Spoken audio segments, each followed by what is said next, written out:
In this game, she was just a reporter until an invitation changed everything. She went there to investigate strange events, to meet survivors, to document the truth. But inside the manor, she discovered something that rewrote the entire story. And once you know it, Identity 5 will never to be the same. Before leaving her room, she carefully packs old photos, albums and personal belongings, items clearly tied to unresolved memories.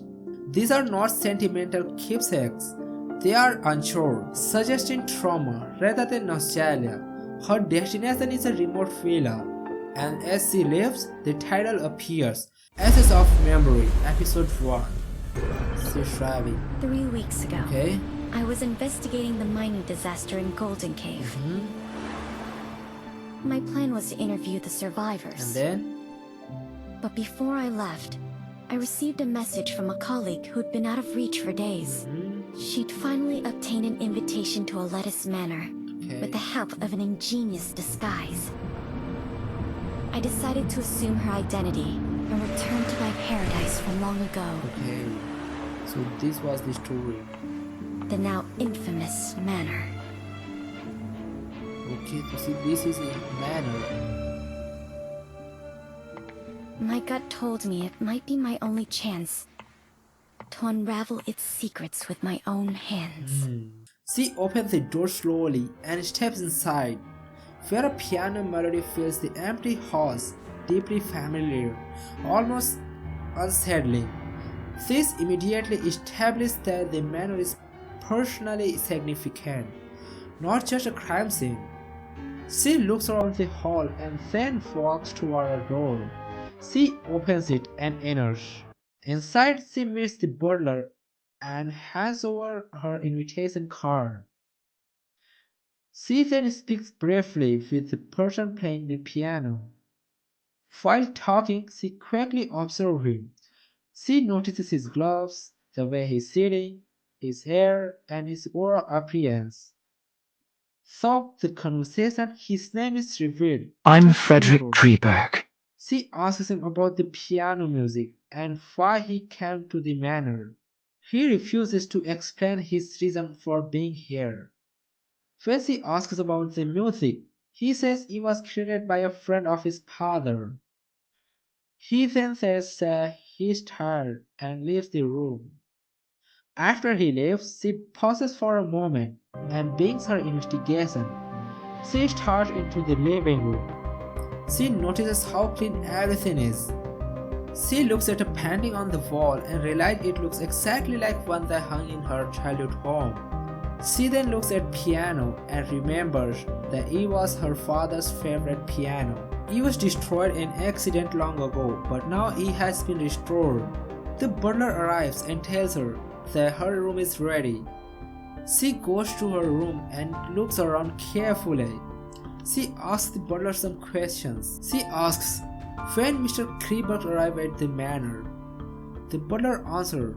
Mr. Kreberg arrived the day before yesterday. She then asks where Mr. Kreberg is staying. The butler Mr. Kreberg tells. suffers from mild psychasthenia and does not like being disturbed, so we placed him in the guest room at the end of the second floor. She asks if anyone is expecting to arrive. The butler says. Besides Mr. Kreberg and you, there are Mrs. Plinius and Mr. Orpheus.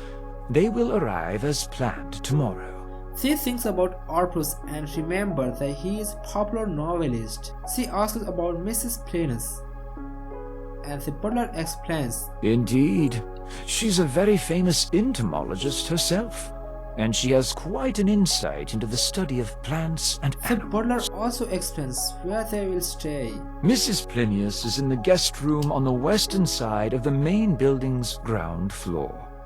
The butler leaves, she begins investigating her own room. She notices a painting and realizing it once belonged to her father's collection.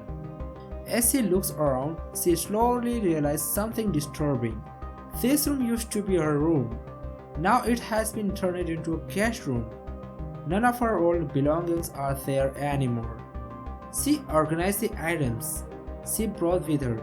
She then takes out a map of the manor and waits for nightfall. When night comes, she decided to investigate the first floor. Using the map, she leaves her room and begins exploring. Her first stop is the greenhouse. Inside she finds a strange plant. It appears to be grown there for a specific purpose. She then moves to the dining room, where memories from her childhood return to her.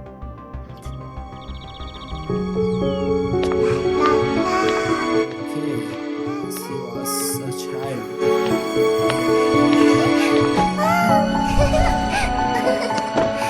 There's a doll. My playmate would sit at the end of this dining table and scribble down interesting short stories before reading them to me. Okay, so he is someone.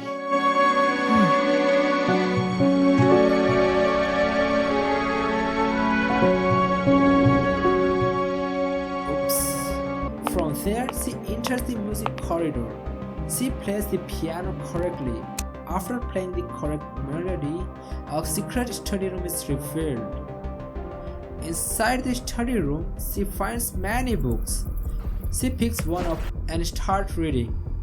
The book mentions the disappearances of Emma Woods. She continues reading more books, one by one. In one of them, she discovers something extremely disturbing. All of the missing people were taken by hunters. No one knows where they were taken. No one knows what happened to them. And this was only the beginning. This was Essence of Memory Part 1. I'll see you in the next chapter.